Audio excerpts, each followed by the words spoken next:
ಆರೋಗ್ಯವೇ ಭಾಗ್ಯ ಅನ್ನುವಂಥ ಮಾತಿನೊಂದಿಗೆ ಇವತ್ತು ನಮ್ಮ ಶಾಲೆಯಲ್ಲಿ ಪ್ರತಿ ವರ್ಷದ ಒಂದು ಸಂಪ್ರದಾಯ ಅಂತ ಹೇಳ್ಬೋದು. ಧರ್ಮಸ್ಥಳ ಸಂಘದಿಂದ ಬಹಳಷ್ಟು ಕಾರ್ಯಕ್ರಮಗಳು ಪ್ರತಿ ವರ್ಷ ಇಲ್ಲಿ ನಮ್ಮ ಶಾಲೆಯಲ್ಲಿ ನಡೀತಿರ್ತಾವ. ಬಹುಶಃ ನಿಮಗೆ ಕಳೆದ ವರ್ಷ ನೆನಪಿರ್ಬೋದು, ಪೌಷ್ಟಿಕಾಂಶಗಳ ಕುರಿತಾಗಿ ಸಮತೋಲಿತ ಆಹಾರ ಸೇವನೆ ಕುರಿತಾಗಿ ಒಂದು ಕಾರ್ಯಕ್ರಮ ಆಗಿತ್ತು. ಅದರ ಹಿಂದಿನ ವರ್ಷ ಈ ಮರ ಗಿಡಗಳನ್ನ ಸಸಿಗಳನ್ನ ನೆಡುವಂತ ಒಂದು ಕಾರ್ಯಕ್ರಮವನ್ನ ನಮ್ಮ ಶಾಲೆಯಲ್ಲಿ ಇದೇ ಸಂಘದ ವತಿಯಿಂದ ಆಯೋಜನೆ ಮಾಡಿದ್ರು.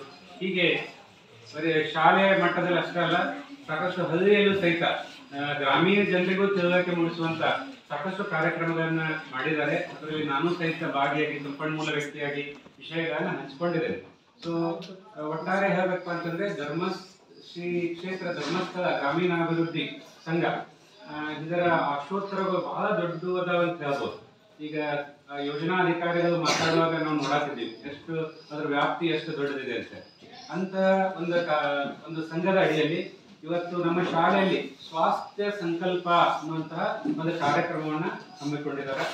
ಈ ಒಂದು ಕಾರ್ಯಕ್ರಮದ ಗಣಾಧ್ಯಕ್ಷತೆಯನ್ನ ನಮ್ಮ ಶಾಲೆಯ ಮುಖ್ಯೋಪಾಧ್ಯಾಯರಾಗಿರ್ತಕ್ಕಂಥ ಶ್ರೀ SP ರೆಡ್ಡಿ ಗುರುಗಳು ವಹಿಸಿಕೊಂಡಿರ್ತಾರೆ. ಅವರಿಗೆ ಮೊದಲು ನಮಿಸುತ್ತಾ, ಅದೇ ರೀತಿಯಾಗಿ ಮತ್ತೋರ್ವ ಮುಖ್ಯ ಅತಿಥಿಯಾಗಿರ್ತಕ್ಕಂಥ ಬಸನಗೌಡ ಪಾಟೀಲ್ ಸರ್ ಅವರೇ, ಇನ್ನು ಅದೇ ರೀತಿಯಾಗಿ ಕಾರ್ಯಕ್ರಮದ ಯೋಜನಾಧಿಕಾರಿಗಳೇ ಹಾಗೂ ಧರ್ಮಸ್ಥಳ ಸಂಘದ ಸೇವಾ ಪ್ರತಿನಿಧಿಗಳೇ ಮತ್ತು ಅದೇ ರೀತಿಯಾಗಿ ನಮ್ಮ ಶಾಲೆಯ ಎಲ್ಲ ಗುರು ಬಳಗವೇ ಹಾಗೂ ಕಾರ್ಯಕ್ರಮದ ಕೇಂದ್ರ ಬಿಂದುವಾಗಿರ್ತಕ್ಕಂಥ ವಿದ್ಯಾರ್ಥಿ ಮಿತ್ರರು. ಇವತ್ತು ಕಾರ್ಯಕ್ರಮದ ಹೆಸರನ್ನ ಒಂದ್ಸರ್ತಿ ನೋಡ್ಬೇಡಿ, ಏನಪ್ಪಾ ಅಂದ್ರೆ ಸ್ವಾಸ್ಥ್ಯ ಸಂಕಲ್ಪ ಅಂತ. ಇಲ್ಲಿ ಎರಡು ಪದಗಳದಾವ, ಒಂದು ಸ್ವಾಸ್ಥ್ಯ, ಇನ್ನೊಂದು ಸಂಕಲ್ಪ. ಮೊದಲು ನಾವು ಸ್ವಾಸ್ಥ್ಯದ ಬಗ್ಗೆ ಮಾತಾಡೋಣ. ಸ್ವಾಸ್ಥ್ಯ ಅಂದ್ರೆ ಏನು? ಆರೋಗ್ಯ ಅಂತ ಹೇಳ್ಬೋದು. ಇವತ್ತು ಆರೋಗ್ಯ ಯಾಕೆ ಮಹತ್ವದ್ದು ಅನ್ನೋದನ್ನ ನಾವು ಅರ್ಥ ಮಾಡ್ಕೋಬೇಕಾಗಿದೆ. ಇವತ್ತು ದಿನ ಬೆಳಗಾದ್ರೆ ನೀವು ಪೇಪರ್ ತೆಗೆದು ನೋಡಿರಪ್ಪ ಅಂತಂದ್ರ, ಇವಾಗ ಒಂದು ಹಾಸನ ಅನ್ನುವಂತ ಜಿಲ್ಲೆಯ ಪ್ರಕರಣವನ್ನು ನಾವು ತೆಗೆದುಕೊಳ್ಳೋದಾದ್ರೆ ಒಂದೇ ತಿಂಗಳ ಅವಧಿ ಒಳಗ ಸುಮಾರು 60 ಜನ ಹೃದಯಾಘಾತದಿಂದ ತೀರ್ಕೊಂಡ್ರು ಅಥವಾ ಮರಣ ಹೊಂದಿದ್ರು ಅನ್ನುವಂತ ಮಾಹಿತಿಯನ್ನು ನಾವು ಓದಿದ್ವಿ. ಅದಷ್ಟೇ ಅಲ್ಲ, ಒಂದು ಶಾಲೆಯಲ್ಲಿ 10 ವರ್ಷದ ಮಗುವಿಗೆ ಹೃದಯಾಘಾತ ಆಗಿದೆ ಅಂತಕ್ಕಂಥ ಮಾಹಿತಿಯನ್ನು ನಾವು ನ್ಯೂಸ್ ಪೇಪರ್ ಓದಿದ್ವಿ. ಅದಷ್ಟೇ ಅಲ್ಲ, ಈ ಬರೀ ಹೃದಯಾಘಾತ ಅಂತ ಅಷ್ಟೇ ಅಲ್ಲ, BP ಮತ್ತು ಶುಗರ್ ಬಹಳ ಕಾಮನ್ ಆಗಿರ್ತಕ್ಕಂಥದ್ದು. ಹೌದಾ? ಪ್ರತಿ ಮನೆಗಳಲ್ಲೂ 30 ವರ್ಷ ಮೇಲ್ಪಟ್ಟವ್ರು ಇದ್ರ ಅಂತಂದ್ರೆ BP ಶುಗರ್ ಆಗ್ತಕ್ಕಂಥದ್ದನ್ನ ನಾವು ಕೇಳಾಕತ್ತೀವಿ. ಅದಷ್ಟೇ ಯಾಕೆ ಹುಟ್ಟಿನಿಂದನ ಡಯಾಬಿಟಿಕ್ ಇರ್ತಕ್ಕಂಥದ್ದನ್ನ ನಾವು ಕೇಳ್ತಾ ಇದ್ದೀವಿ.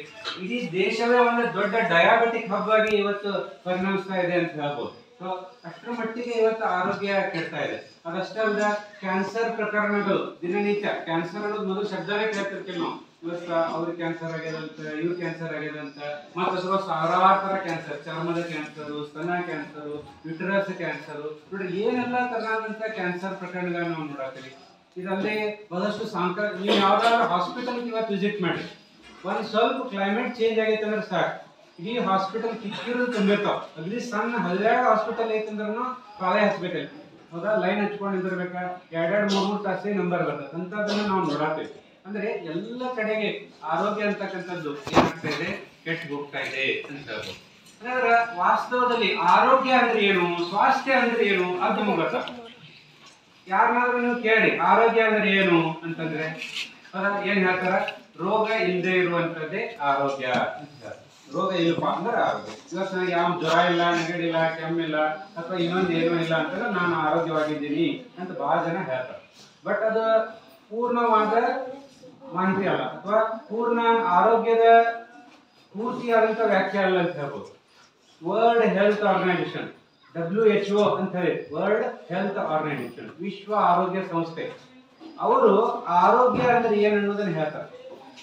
ವರ್ಲ್ಡ್ ಹೆಲ್ತ್ ಆರ್ಗನೈಸೇಷನ್ ಪ್ರಕಾರ ಆರೋಗ್ಯ ಅಂದ್ರೆ ಏನ? ಒಬ್ಬ ವ್ಯಕ್ತಿ ದೈಹಿಕವಾಗಿ, ಮಾನಸಿಕವಾಗಿ, ಸಾಮಾಜಿಕವಾಗಿ, ಭಾವನಾತ್ಮಕವಾಗಿ, ಆರ್ಥಿಕವಾಗಿ ಸದೃಢ ಆಗಿರೋದು, ಅದನ್ನ ಆರೋಗ್ಯ ಅಂತ ಹೇಳಿ. ಕೇವಲ ನಾವು ಫಿಸಿಕಲಿ ಫಿಟ್ ಅದೇ ನೋಡಾಕ್ ಒಂದು 6 ಫೂಟ್ ಎತ್ತರದೇವಿ, ಫುಲ್ ದಾಡ್ಸಿದೇವಿ, ಈಗ ಸದ್ಯಕ್ಕೆ ಏನೋ ಸಣ್ಣ ಪುಟ್ಟ ರೋಗ ಇಲ್ಲ ಅಂತಂದ್ರೆ ನಾವು ಆರೋಗ್ಯ ಅಂತಲ್ಲ. ಅಷ್ಟೆಲ್ಲ ಇದ್ದಂತ ವ್ಯಕ್ತಿಗೂ ಎಲ್ಲೋ ಒಂದ್ ಸ್ವಲ್ಪ ಕೆರಸ್ತಿರ್ತೈತಿ, ಕಜ್ಜಿ ಆಗಿರ್ತೈತಿ, ಹೌದಾ? ಎಲ್ಲೋ ಗಂಟ್ಲೆ ಹಿಡ್ಕೊಂಡಿರ್ತೈತಿ, ಹೌದಾ? ಕಣ್ಣು ಬಂದಿರ್ತಾವ, ಹೌದಾ? ಸೊ ಸಾಕಷ್ಟು ಹಂಗ ನೋಡಿದ್ರೆ ಆ ಒಂದು ವ್ಯಾಖ್ಯೆಯ ದೃಷ್ಟಿಯಲ್ಲಿ ನೋಡಿದ್ರೆ ನಾವು ಯಾರು ಆರೋಗ್ಯವಂತನಲ್ಲ. ಒಂದಿಲ್ಲ ಒಂದು ಸಮಸ್ಯೆಯಿಂದ ನಾವೆಲ್ಲರೂ ಬಳಲ್ತಾನೆ ಆಗಿರ್ಬೇಕು. ಓಕೆ, ಸೊ ಹಾಗಾದ್ರೆ ಇಲ್ಲಿ ನಾವು ಸರಿಯಾದ ಅರ್ಥ ತಿಳ್ಕೊಂಡು ನಾವು ಮುಂದುವರಿಬೇಕು. ಒಂದು, ನಾವು ದೈಹಿಕವಾಗಿ ಸದೃಢವಾಗಿರ್ಬೇಕು. ಅದಷ್ಟೇ ಅಲ್ಲದೆ ಸಾಮಾಜಿಕವಾಗಿಯೂ ನಮಗೆ ಒಂದು ಸ್ಥಾನಮಾನ ಅಂತಕ್ಕಂಥದ್ದು ಇರ್ಬೇಕು. ಅಂದ್ರೆ ನಾವು ಆರೋಗ್ಯ ಈಗ ನೋಡಾಕೆಲ್ಲ ಪರ್ಸನಾಲಿಟಿ ಚಲೋ ಐತಿ, ಬಟ್ ಸಮಾಜದಾಗ ಯಾರು ಗುರುತಿಸತ್ತಿಲ್ಲ, ಗೌರವ ಕೊಡತ್ತಿಲ್ಲ, ಯಾರೊಬ್ರು ಭೇಟಿ ಆದ ತಕ್ಷಣ ವಿಶ್ ಮಾಡತ್ತಿಲ್ಲ ಅಂತಂದ್ರೆ ನಾವು ಆರೋಗ್ಯವಂತಲ್ಲ. ಕಿಶೆದಾಗ ದುಡ್ಡು ಇಲ್ಲ ಅಂತಂದ್ರೆ ಎಲ್ಲ ಐತಿ, ಹೌದಾ? ಕಿಶೆದಾಗ ಒಂದು 10 ರೂಪಾಯಿ ಇಲ್ಲ, ನಾನು ಬಯಸಿದ್ದು ನಾನು ತಗೊಂಡು ನಾನು ಪಡ್ಕೊಳ್ಳಕ್ಕೆ ನನ್ನಿಂದ ಸಾಧ್ಯ ಆಗತ್ತಿಲ್ಲ ಅಂದ್ರೆ ಅದು ಆರೋಗ್ಯ ಅಂತ ಅನಿಸ್ಕೋದಿಲ್ಲ, ಹೌದಾ? ಸೊ ಎಲ್ಲಾ ರಂಗಗಳಲ್ಲಿ ನಾವು ಆರೋಗ್ಯವಾಗಿರ್ಬೇಕು. ಮತ್ತು ಆರೋಗ್ಯ ಅಂತಕ್ಕಂಥದ್ದು ವ್ಯಕ್ತಿಯಿಂದ ವ್ಯಕ್ತಿಗೆ, ವಯಸ್ಸಿನಿಂದ ವಯಸ್ಸಿಗೆ ಬೇರೆ ಬೇರೆ. ಓಕೆ, ಈಗ ಉದಾಹರಣೆಗೆ ಒಬ್ಬ ಕುಸ್ತಿಪಟು ಪ್ರಕಾರ ಆರೋಗ್ಯ ಅಂದ್ರೆ ಏನ್ರಿ? ಕುಸ್ತಿಪಟು ಅದ ಅವ ದಿನ ಏನಿಲ್ಲ ಅಂದ್ರು ಕನಿಷ್ಠ 1 ತಾಸರ ಗರಡಿ ಮನಿ ಅಂತ ಏನ್ ಕರಿತಾವ, ಶಕ್ತಿ ಗಡ್ಡೆ ಅಂತ ಏನ್ ಕರಿತಲ್ಲ, ಅಲ್ಲಿ ಕಸರತ್ತನ್ನು ಮಾಡ್ಬೇಕು, ವಜ್ಜೆಗಳನ್ನ ಎತ್ತೋಬೇಕು, ಇಳಿಸ್ಬೇಕು, ಮತ್ತೆ ಏನೇನೋ ನಿಯಮಿತ ವ್ಯಾಯಾಮಗಳನ್ನ ಮಾಡ್ಬೇಕು. ಕನಿಷ್ಠ 1 ತಾಸರ ನಾವು ಡೈಲಿ ಮಾಡಕ್ ಸಾಧ್ಯಕ್ಕಿತ್ತಂದ್ರೆ ಅವ ಏನ್ ಅನ್ಕೋತಾನ, ಆರೋಗ್ಯವಂತದೇನಿ ಅಂತ ಅನ್ಕೋತ. ಅದೇ ಒಬ್ಬ ಸಂಗೀತಗಾರನ ಪ್ರಕಾರ ಅವನು ಈ ಎಲ್ಲ ಕೆಲಸ ಮಾಡಿದ್ರೆ ಆರೋಗ್ಯ ಅಂದ್ರೆ, ಒಬ್ಬ ಸಂಗೀತಗಾರನ ಪ್ರಕಾರ ಆರೋಗ್ಯ ಅಂದ್ರೆ ಏನ? ರಾಗಬದ್ಧವಾಗಿ ಲಯಬದ್ಧವಾಗಿ ಹಾಡಿದ್ರೆ ಸಾಕು, ಅವ್ನಿಗೆ ಇದೆಲ್ಲ ಕಸರತ್ ಮಾಡುವಂತ ಅವಶ್ಯಕತೆ ಇಲ್ಲ. ಅದನ್ನ ಮಾಡಕ್ ಸಾಧ್ಯಕ್ಕಿತ್ತಂದ್ರ ನಾವು ಆರೋಗ್ಯವಂತ ಅಂತ ಅನಿಸ್ಕೊತಾರೆ. ಒಂದು ಮುಪ್ಪಾನ್ ಮುದುಕಿರ್ತೈತೆ ಮನ್ಯಾಗ, 90 ವರ್ಷದ ಅಜ್ಜಿ, ಅಕ್ಕಿ ಪ್ರಕಾರ ಆರೋಗ್ಯ ಅಂದ್ರೆ ಏನು? ಒಂದು 8-10 ರೊಟ್ಟಿ ಗಸಮೂರು ತಿಂದ, ಹೌದಾ ಏನೋ ಇದನ್ನ ಕಸರತ್ತಿನ ಕೆಲಸ ಮಾಡಿದ್ರೆ ಆರೋಗ್ಯನ? ಇಲ್ಲ. ಆಕಿ ಮಲ್ಕೊಂಡ ಜಗದಿಂದ ಒಂದ್ ಸ್ವಲ್ಪ ಎದ್ದು ಕುಂತ ತನ್ನ ಭಾರತ ನಡ್ಕೊಂತ ಹೋಗಿ ತನ್ನ ವೈಯಕ್ತಿಕ ಸ್ವಚ್ಛತೆ ನಿತ್ಯ ಕರ್ಮಗಳನ್ನ ಮಾಡಿ ಅಟ್ಟ ತಿಂದು ಉಂಡು ಬಂದು ಕಟ್ಟಿ ಮೇಲೆ ಕುಂತ ಸುತ್ತಮುತ್ತಿದ್ದವ್ರ 4 ಮಂದಿ ಮಾತಾಡ್ತಾರೆ ಅದು ಆರೋಗ್ಯ ಅಂತ ಕರಿಸ್ತಾರೆ. ಸೊ ಹಿಂಗ ಆರೋಗ್ಯ ಅಂತಕ್ಕಂಥದ್ದು ವ್ಯಕ್ತಿಯಿಂದ ವ್ಯಕ್ತಿಗೆ, ವಯಸ್ಸಿನಿಂದ ವಯಸ್ಸಿಗೆ, ಹೌದಾ, ಬೇರೆ ಬೇರೆ. ಈಗ ನಮ್ಮ ಪ್ರಕಾರ, ಟೀಚರ್ಸ್ ಪ್ರಕಾರ ನಮಗ ಆರೋಗ್ಯ ಅಂದ್ರೆ ಏನು? ಬಂದಟ್ಟು ಗಟ್ಮುಟ್ಟು ನಿಂತ ಗಂಟ್ಲಾ ಸಡ್ಲು ಬಿಟ್ಟು ಒಂದ್ 4 ಮಾತಾಡಕ್ ಬರ್ತಿದ್ರ, ಹೌದಾ, ದಿನ ಒಂದು 4 ಪೀರಿಯಡ್ 5 ಪೀರಿಯಡ್ ತಗೋತಿರ್ತೇವೆ. ನಮ್ ಕೆಪಾಸಿಟಿ ಅದು ಅಷ್ಟು ನಾವು ಡೈಲಿ ಮಾಡಕ್ ಸಾಧ್ಯಕ್ಕಿತ್ತ ನಾವು ಏನ್ ಅನ್ಕೋತೀವಿ? ಹೆಲ್ದಿ ಅಂತ. ಈಗ ನಿಮ್ಮ ಪ್ರಕಾರ ಆರೋಗ್ಯ ಅಂದ್ರೆ ಹೌದಾ, ಬಂದ್ ಮುಲಿ ಹಿಡಿದು ಕುಂತು ಬಿಡುದಲ್ಲ, ನಿಮ್ ಪ್ರಕಾರ ಏನ? ಹೌದಾ, ಮುಂಜಾನೆ 10 ಗಂಟೆಯಿಂದ ಹಿಡಿದು ಸಂಜೆ 5 ಗಂಟೆ ಅಂತ ಎಲ್ಲಾ ಕ್ಲಾಸ್ ನೀಟಾಗಿ ಶಿಸ್ತಿನಿಂದ ಕುಂಡ್ರುವಂತದ್ದಾಗಿರ್ಬೋದು, ಹೌದಾ? ನಂತರ ಆಟದ ಪೀರಿಯಡ್ ಇದ್ದಾಗ ಗ್ರೌಂಡಿಗೆ ಹೋಗಿ ಎಲ್ಲಾ ಒಡನಾಟ ಎಲ್ಲ ಏನು ಸಹಪಾಠಿಗಳೊಂದಿಗೆ ಅವ್ರ ಸ್ಪರ್ಧೆ ಒಟ್ಟು ಮಟ್ಟಿಗೆ ಓಡಾಡಿಕೊಂಡು ಚಟುವಟಿಕೆಯಿಂದ ಕೂಡಿದ್ರೆ ನಿಮ್ದು ಆರೋಗ್ಯ ಅಂತ ಕರೀತಾರೆ. ಸೊ ಈಗ ವ್ಯಕ್ತಿಯಿಂದ ವ್ಯಕ್ತಿಗೆ ಆರೋಗ್ಯ ಅಂತಕ್ಕಂಥದ್ದು, ಸ್ವಾಸ್ಥ್ಯ ಅಂತಕ್ಕಂಥದ್ದು ಅದರ ವ್ಯಾಖ್ಯೆ ಬೇರೆ ಬೇರೆ ಆಗಿರ್ತೈತಿ ಅಂತ ಹೇಳ್ಬೋದು. ಇನ್ನ ಈ ಆರೋಗ್ಯದ ಕುರಿತಾಗಿ ನಾವು ಏನ್ ಮಾಡ್ಬೇಕಾಯ್ತು? ಇಲ್ಲೇ ಸಂಕಲ್ಪ ಮಾಡ್ಬೇಕಾಯ್ತು. ಅವರ ಗಟ್ಟಿ ನಾವು ಆರೋಗ್ಯವನ್ನು ಹೊಂದಬೇಕನ್ನುವಂತ ಒಂದು ಮನಸ್ಥಿತಿಯನ್ನು ತಲುಪಬೇಕಾಗಿದೆ. ಓಕೆ, ಹಂಗಾದ್ರೆ ಅದಕ್ಕೆ ಏನ್ ಮಾಡ್ಬೇಕು? ಅದ ಮನೆಗೆ ಹೋದ್ ಕುಡ್ಸೆ ಮೊಬೈಲ್ ಒಂದು ಹಿಡ್ಕೊಂಡ, ಹೌದಾ, ಅದನ್ನ ಸ್ಕ್ರೋಲ್ ಮಾಡ್ಕೊಂತ, ಹೌದಾ, 2 ಗಂಟೆನೋ 3 ಗಂಟೆನೋ ನೋಡಿದ್ರೆ ಅದ ಆರೋಗ್ಯ ಸಂಕಲ್ಪ ಸಾಧ್ಯಕತೆ. ಅಲ್ಲಿ ಯಾರೋ ವ್ಯಾಯಾಮ ಮಾಡ್ತಿರ್ತಾರ, ಅಲ್ಲಿ ಯಾರೋ ಸ್ಪೋರ್ಟ್ಸ್ ಆಕ್ಟಿವಿಟಿ ಭಾಗವಹಿಸಿರ್ತಾರ, ಅದನ್ನೆಲ್ಲ ನೋಡಿದ್ರೆ ನಮ್ಗೆ ಆರೋಗ್ಯ ಬರ್ತೈತಿ? ನಾವು ಇಲ್ಲ, ಅದನ್ನೆಲ್ಲ ಬಿಟ್ಟ ಹೌದು ನಾವು ನಿಜವಾಗಿ ಏನು ಗ್ರೌಂಡಿಗೆ ಇರ್ಬೇಕು, ನಾವು ನಿಜವಾಗಿ ಫೀಲ್ಡ್ ಕೆಲಸ ಕಾರ್ಯಗಳನ್ನು ಮಾಡಕ್ ಸಾಧ್ಯ ಆದ್ರೆ ಅವಾಗ ನಮಗೆ ಆರೋಗ್ಯ ಬರ್ತದೆ. ನೋಡ್ರಿ, ನೀವು ಎಷ್ಟು ಮೈಗಾತನ ಮಾಡ್ತೀರಿ ಅಷ್ಟು ದೇಹ ಏನಕ್ಕಂತ ವೀಕ್ ಹಾಕೊಂತ. ಈಗ ಅಲ್ಲಿ ಕೆಲಸಗಾರ ಇರ್ತಾರೆ, ಈಗ ಏನು ಒಂದೊಂದು ಶೀಲ್ ಜ್ವಾಳ ಹೊತ್ಕೊಂಡು ಹೋಗಿ ಇಡುವಂತವ್ರನ್ನು ನಾವು ನೋಡಿದ್ದೇವೆ. ಕೆಲವರು ಅದ ಅಷ್ಟು ದೈಹಿಕ ಶ್ರಮಗಳನ್ನ ಮಾಡ್ತಿರ್ತಾರ, ಅವ್ರಿಗೆ ಏನೂ ಆಗ್ತಿರೋದಿಲ್ಲ. ಹೌದಾ, ನಾವು ಯಾವತ್ತರ ಒಂದೀಟ್ ಏನಾರ ಹಿಡಿದು ಎತ್ತೋಕೋದ್ರೆ ಅಂದ್ರೆ ಎಲ್ಲ ಏನು ನಡ ಹಿಡಿತ, ಕಾಲು ಹಿಡಿತ, ಬೆನ್ನು ಹಿಡಿತ, ಏನೇನೋ ಸಮಸ್ಯೆಗಳು ನಾವು ಹಂಗಾದ್ರೆ ಇದರಿಂದ ನಾವು ಏನ್ ಕಂಡುಕೋಬಹುದು? ನಾವು ದೇಹವನ್ನು ಹೆಂಗ್ ಇಡ್ತೀವಿ ಹಂಗ ದೇಹ. ನೀವು ಆಲಸ್ಯ ಹಾಕೊಂತ ಹೋದ್ರಿ, ಯಾಕೆ ಮಲ್ಕೊಂಡಲ್ಲೇ ಮಲ್ಕೋರಿ, ಅದಕ್ಕೆ ಹೊಲ್ಕೊಂತ ಸ್ಪಾಯಿಲ್ ಹಾಕೊಂತ. ನೀವು ಅದೇ ದೇಹವನ್ನ ದಂಡಿಸ್ತಾ ಹೋಗ್ರಿ, ಹೌದಾ, ಅದ ಸದೃಢ ಹಾಕೊಂತ. ಸೊ ಅದಕ್ಕೆ ನಾವು ಆರೋಗ್ಯವನ್ನು ಹೊಂದಬೇಕಂತ ಮನಸ್ಸು ಮಾಡೋದಾದ್ರೆ ಮೊದಲು ನಾವು ಏನ್ ಮಾಡ್ಬೇಕಂದ್ರೆ ನಿಯಮಿತ ವ್ಯಾಯಾಮಗಳಿಗೆ ಮನಸ್ಸು ಮಾಡಿ. ಕನಿಷ್ಠ ದಿನಕ್ಕೆ ಒಂದು ಅರ್ಧ ಗಂಟೆ ಆದ್ರೂ ವ್ಯಾಯಾಮವನ್ನ ಮಾಡ್ಲೇಬೇಕು. ಅದು ವ್ಯಾಯಾಮ ಅಂತಂದ್ರೆ ನಾವೇನೋ ಜಿಮ್ಗೆ ಹಚ್ಚಬೇಕು ಅಥವಾ ಎಲ್ಲೋ ಹೋಗ್ಬೇಕಂತ ಏನಿಲ್ಲ. ಇದ್ದ ಜಾಗದಾಗ ಒಂದ್ ಸ್ವಲ್ಪ ವಾಕಿಂಗ್ ಮಾಡಿರೋ, ಕನಿಷ್ಠ ಏನೂ ಮಾಡಕ್ ಸಾಧ್ಯ ಇಲ್ಲ ಅಂದ್ರು ಒಂದ್ ಅರ್ಧ ಗಂಟೆ ವಾಕಿಂಗ್ ಆದ್ರೂ ಮಾಡಿ. ಅದ್ರ ಜೊತೆಗೆ ಸಾಧ್ಯ ನಿಮ್ಗಂತೂ ಈಗ ವಾಕಿಂಗ್ ಅಷ್ಟೇ ನಡೆಯೋದಿಲ್ಲ. ನಿಮ್ಮ ಏಜ್ ಗ್ರೂಪಿಗೆ ಅಂತಂದ್ರೆ ಒಂದ್ ಸ್ವಲ್ಪ ರನ್ನಿಂಗ್ ಆಗಿರ್ಬೋದು, ಒಂದ್ ಸ್ವಲ್ಪ ಸೂರ್ಯ ನಮಸ್ಕಾರ ಅಂತ ಹೇಳ್ತೇವೆ ನೋಡಿ. ನನ್ನ ಒಂದು ಒಟ್ಟಾರೆ ಅನುಭವದೊಳಗ ಸೂರ್ಯ ನಮಸ್ಕಾರದಂತ ಅದ್ಭುತ ವ್ಯಾಯಾಮ ಮತ್ತೊಂದಿಲ್ಲ. ಸರ್ವಾಂಗಗಳಿಗೂ ಸಹಿತ ವ್ಯಾಯಾಮ, ಹೌದಾ, ಅದನ್ನ ಮಾಡ್ಬೋದು. ಸ್ವಿಮ್ಮಿಂಗ್ ಅಂತ ಕರಿತೀವಿ. ಇತ್ತ ಮನರಂಜನೆನೂ ಆಕೈತಿ, ಇತ್ತ ಆರೋಗ್ಯನೂ ಸುಧಾರಿಸುತ್ತೆ. ಅವಕಾಶ ಇತ್ತಂತಂದ್ರೆ ಇಲ್ಲೇ ಸಮೀಪದ ಬಾವಿ ಅದು ಏನಾದ್ರು ಇದ್ರೆ ನೀವು ಸ್ವಿಮ್ಮಿಂಗ್ ಮಾಡ್ಬೋದು. ಓಕೆ. ಆಮೇಲೆ ಅದ್ರ ಜೊತೆಗೆ ಆಟ ಪಾಠಗಳಲ್ಲಿ ತೊಡುವಂಥದ್ದು, ಅದರ ಇಂಡೋರ್ ಗೇಮ್ಸ್ಗಿಂತ ಹೆಚ್ಚಾಗಿ ಔಟ್ಡೋರ್ ಗೇಮ್ಸ್ಗಳಲ್ಲಿ ಭಾಗವಹಿಸುವಂಥದ್ದು. ಸೊ ಮಸ್ಟ್ ಅಂಡ್ ಶುಡ್ ಒಂದು ಅರ್ಧ ಗಂಟೆ, ಕನಿಷ್ಠ ಅರ್ಧ ಗಂಟೆ. ನೋಡ್ರಿ ನಮ್ಮ ದೇಶದ ಮನಸ್ಥಿತಿ ಹೆಂಗೈತಪ್ಪ ಅಂತಂದ್ರೆ ಎಲ್ಲ ಕೆಟ್ಟ ಸರ್ವನಾಶ ಆದ್ರಿಂದ ಅದನ್ನ ರಿಪೇರ್ ಮಾಡಕ್ ಹೋಗ್ತದೆ, ಹೌದಾ? ಸೊ ಅದು ಚಲೋ ಅಲ್ಲ. ನಮ್ಮ ದೇಶದಾಗ ಇವತ್ತು ಯಾರಾದ್ರೂ ವ್ಯಾಯಾಮಗಳು ಮಾಡತ್ತಾರಂದ್ರೆ ಇಬ್ರೆ. ನಮ್ಮ ದೇಶದಾಗ ಯಾರಾದ್ರೂ ವ್ಯಾಯಾಮ ಮಾಡತ್ತಾರಂದ್ರೆ ಇಬ್ರ. ಒಬ್ರು ಯಾರ್ದು ಶುಗರ್ ಹೆಚ್ಚಾಗೈತೆ ಅವ್ರು ನೋಡ್ರಿ, ಯಾರ ವಾಕಿಂಗ್ ಮಾಡತ್ತಾರ ಇದು ಮಾಡ್ತಾರ ಅಂದ್ರೆ ಒಂದು ಶುಗರ್ ಹೆಚ್ಚಾಗಿರ್ತೈತಿ, ಇಲ್ಲ ಬಿ ಪಿ ಹೆಚ್ಚಾಗೈತಿ. ಬಿಟ್ಟರೆ ಇನ್ನೊಬ್ರು ಯಾರಂದ್ರೆ ಫಿಗರ್ ಯಾರು ಹೆಚ್ಚಾಗೈತೆ ದೇಹ ಲಯ ತಪ್ಪೈತಿ, ಅದನ್ನ ಕಂಟ್ರೋಲ್ ಮಾಡಕ್ಕೆ. ಅದು ಬಿಟ್ರೆ ಮೊದಲೇ ಅದನ್ನ ಮೇಂಟೈನ್ ಮಾಡುವಂತಾರಿಲ್ಲ. ಅದು ನಮ್ಮ ಭಾಷಾ ಮಾತುಗಾರರಾಗಿರ್ತಾರೆ ಪ್ರಾಣೇಶ್ ಅವ್ರು ಒಂದ್ ಕಡೆ ಹೇಳ್ತಾರೆ, ಅದು ನಮ್ಮ ಆರೋಗ್ಯ ಚೆಕ್ ಮಾಡಕ್ ಒಂದು ಸಿಂಪಲ್ ಟೆಸ್ಟ್ ಐತಿ, ಬಹಳ ಸಿಂಪಲ್ ಟೆಸ್ಟ್. ಹೆಂಗ ಎದಿ ಮೇಲೆ ಕೈ ಇಟ್ಕೋ, ಆ ಕೈ ಸೀದಾ ಹಂಗ ಕೆಳಗೆ ಹೋಗ್ಬೇಕು ಅಂದ್ರೆ ನಾವು ಹೆಲ್ದಿ ಅದೇವ್. ಒಂದು ವೇಳೆ ಅದ ಕೈ ಹಿಂಗ ರೋಡ್ಬೇಕಿಗೆ ದಾಟಿ ಹೋದ್ರು ನಮ್ಮ ಆರೋಗ್ಯ ಲಯ ತಪ್ಪೈತಿ. ಬಹಳ ಹಾಸ್ಯ ಬಹಳ ಚಂದ. ಅದು ಫ್ಯಾಮಿಲಿ ಪ್ಯಾಕ್ ಆಗೋಕ್ಕಿಂತ ಮೊದಲ ಅದನ್ನ 6 ಪ್ಯಾಕ್ ಆಗಿ ಮೇಂಟೈನ್ ಮಾಡೋದ್ರಲ್ಲೇ ಆರೋಗ್ಯದ ದುಡ್ಡು. ಸೊ ಕನಿಷ್ಠ ಪಕ್ಷ ಒಂದು ಅರ್ಧ ಗಂಟೆ ಆದ್ರೂ ನಮ್ಮ ಜೀವನದಲ್ಲಿ ಈಗಿರ್ತ ನಾವು ವ್ಯಾಯಾಮಗಳಿಗೆ ಕರೆದಿಡಬೇಕು. ಇನ್ನ ಆಹಾರ ಪದ್ಧತಿಗಳ ಸುಧಾರಣೆ, ಕಸ ತಿನ್ನೋದಕ್ಕಿಂತ ಸುಸ ತಿನ್ನೋ ಅನ್ನುವಂತ ಮಾತದ. ಹೌದಾ? ಸುಮ್ಮ ಏನೋ ಸಿಕ್ಕಂತ ಏನೋ ಬೈರುಚಿ ಏನು ನೂಡಲ್ಸ್ ಆಗಿರ್ಬೋದು, ಈಗೆಲ್ಲ ಫಾಸ್ಟ್ ಫುಡ್ ಹೌದಾ? ಎಲ್ಲ ಈಗ ಹಳ್ಳಿ ಒಳಗೆ ಇನ್ನೂ ಅಷ್ಟು ಬಂದಿಲ್ಲ ಫಾಸ್ಟ್ ಫುಡ್. ಎಗ್ ರೈಸ್ ಹತ್ರ ಬಂದೈತಿ. ಎಗ್ ರೈಸ್ ತಿನ್ರಿ, ಯಾಕಂದ್ರೆ ಎಗ್ ಇರ್ತೈತಿ, ಪ್ರೋಟೀನ್, ಆದ್ರೆ ಸ್ವಲ್ಪ ಚಲೋ ಎಣ್ಣೆಗ ಸಾಧ್ಯ ಮನ್ಯಾಗ ಮಾಡ್ತಿದ್ರಿ, ಆರೋಗ್ಯಕ್ಕೆ ಒಳ್ಳೇದು. ಆದ್ರೆ ಫಾಸ್ಟ್ ಫುಡ್ ಅಂದ್ರೆ ಏನು? ನೂಡಲ್ಸ್ 5 ರೂಪಾಯಿ ಕೊಟ್ರೆ ಒಂದೇನೋ ಬಂತ, ಅದು ಸುಯಿ ಅಂತ ತೆಗಿರಿ, ಅದು ಸುಯಿ ಅಂತ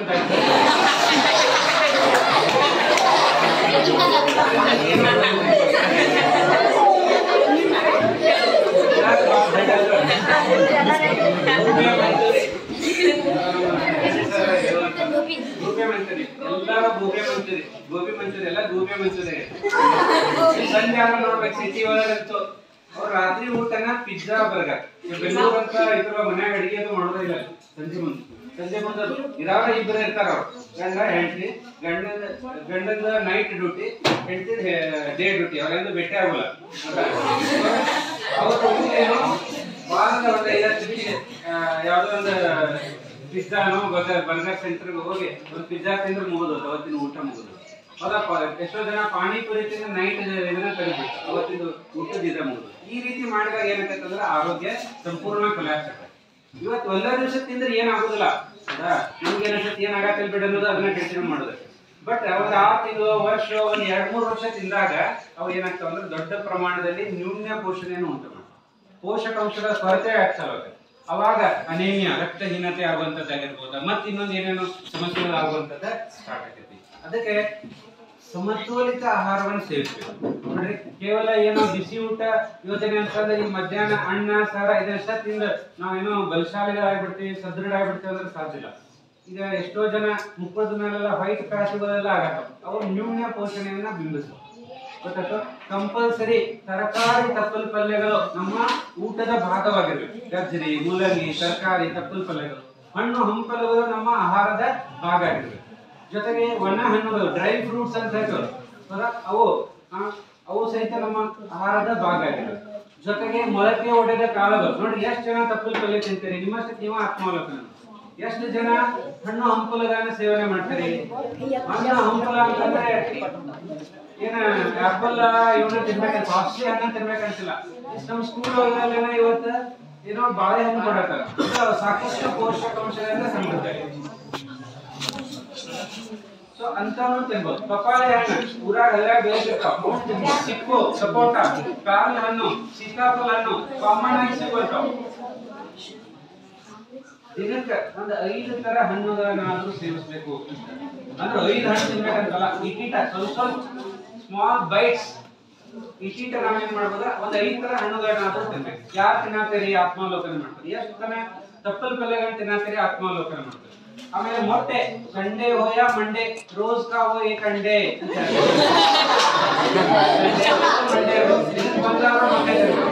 ಆಲ್ರೆಡಿ ಗವರ್ನಮೆಂಟ್ ಕೂಡ ಇವೇನ್ ಖರ್ಚು ಮಾಡಿ ತಿನ್ನಬೇಕಾಗಿಲ್ಲ, ನೀವೇನ್ ರೊಕ್ಕ ಕೊಟ್ಟು ತಿನ್ನಬೇಕಾಗಿಲ್ಲ, ಗವರ್ನಮೆಂಟ್ ಕೊಡೋದಕ್ಕೆ ಅದರ ಸದುಪಯೋಗ ಪಡಿಸ್ಕೋಬೇಕು. ಹೌದಾ? ಆಮೇಲೆ ಹಾಲು ಸ್ವಲ್ಪ ಆದ್ರೂ ಹಾಲನ್ನ ನಾವು ಸೇವನೆ ಮಾಡಬೇಕಾಗ್ತದೆ. ಮೊಳಕೆ ಕಾಳುಗಳು ಅದೇ ಎಸ್ಪೆಷಲಿ ಬೆಳೆಯುವ ಮಕ್ಕಳಿಗೆ ಪ್ರೋಟೀನ್ ನ ಅವಶ್ಯಕತೆ ಬಹಳ.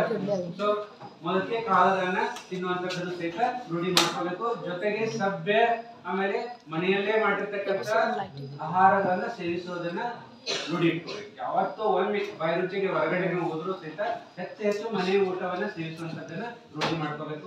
ಸಾಧ್ಯದಷ್ಟು ಬೇಕರಿ ಐಟಮ್ಗಳನ್ನ ಸಂಪೂರ್ಣವಾಗಿ ಕಟ್ ಡೌನ್ ಮಾಡ್ಬೇಕು. ಎಸ್ಪೆಷಲಿ ಕಲರ್ ಐಟಮ್ಸ್, ಕಲರ್ಫುಲ್ ಇರ್ತಾವ ನೋಡ್ರಿ, ಅವರ ಅಲ್ಲೆಲ್ಲ ಹೋಗ್ತಿರ್ತಾರೆ jalebi red colour,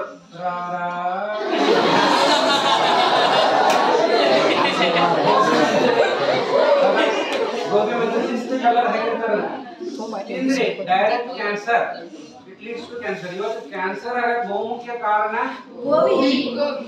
colour cake.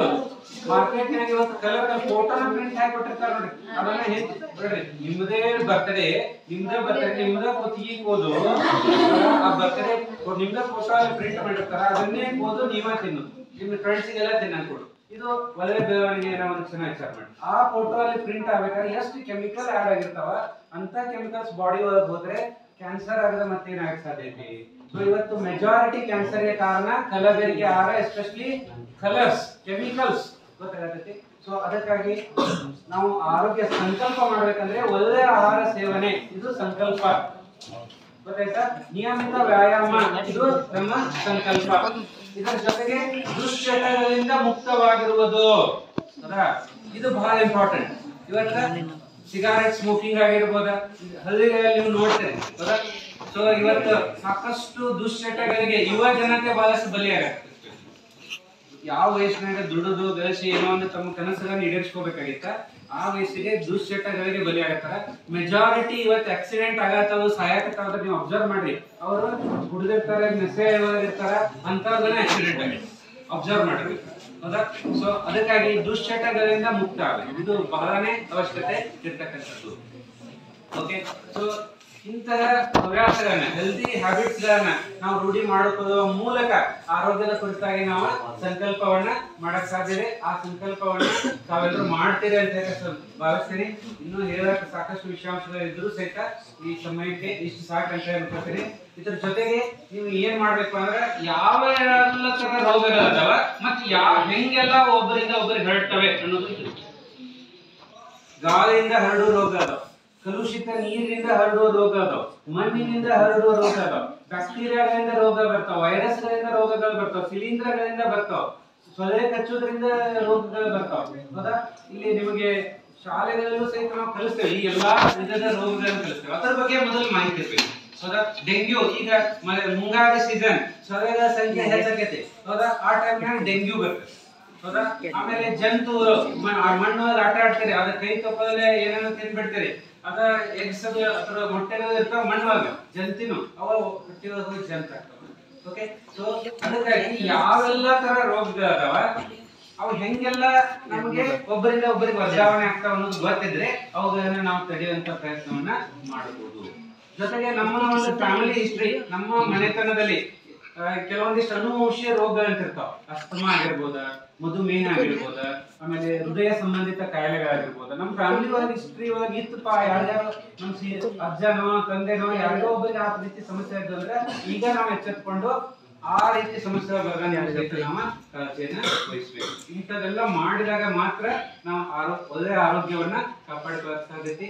ಸದೃಢ ದೇಹದಲ್ಲಿ ಸದೃಢ ಮನಸ್ಸು ನೆಲೆಸಿರುತ್ತದೆ ಅನ್ನುವಂಥ ಮಾತಿನೊಂದಿಗೆ ನಾವೆಲ್ಲರೂ ಸದೃಢ ಕಾಯರಾಗೋಣ, ಆರೋಗ್ಯವನ್ನ ಕಾಪಾಡಿಕೊಳ್ಳೋಣ ಅನ್ನುವಂಥ ಕರೆಯನ್ನ ಈ ಒಂದು ವೇದಿಕೆಯ ಮೂಲಕ ಕೊಡ್ತಾ, ಇಂಥ ಒಂದು ಅಭೂತಪೂರ್ವ ಕಾರ್ಯಕ್ರಮವನ್ನು ನಮ್ಮ ಶಾಲೆಯಲ್ಲಿ ಆಯೋಜಿಸಿದ್ದಕ್ಕಾಗಿ ಶ್ರೀ ಕ್ಷೇತ್ರ ಧರ್ಮಸ್ಥಳ ಗ್ರಾಮೀಣಾಭಿವೃದ್ಧಿ ಸಂಘ ಇವರಿಗೂ ಸಹಿತ ಅನಂತ ವಂದನೆಗಳನ್ನು ತಿಳಿಸ್ತಾ, ನನಗೆ ಮಾತನಾಡಲಿಕ್ಕೆ ಅವಕಾಶ ಕೊಟ್ಟಂತ ಸರ್ವರಿಗೂ ವಂದಿಸುತ್ತಾ ನನ್ನ ಮಾತಿಗೆ ವಿದಾಯ.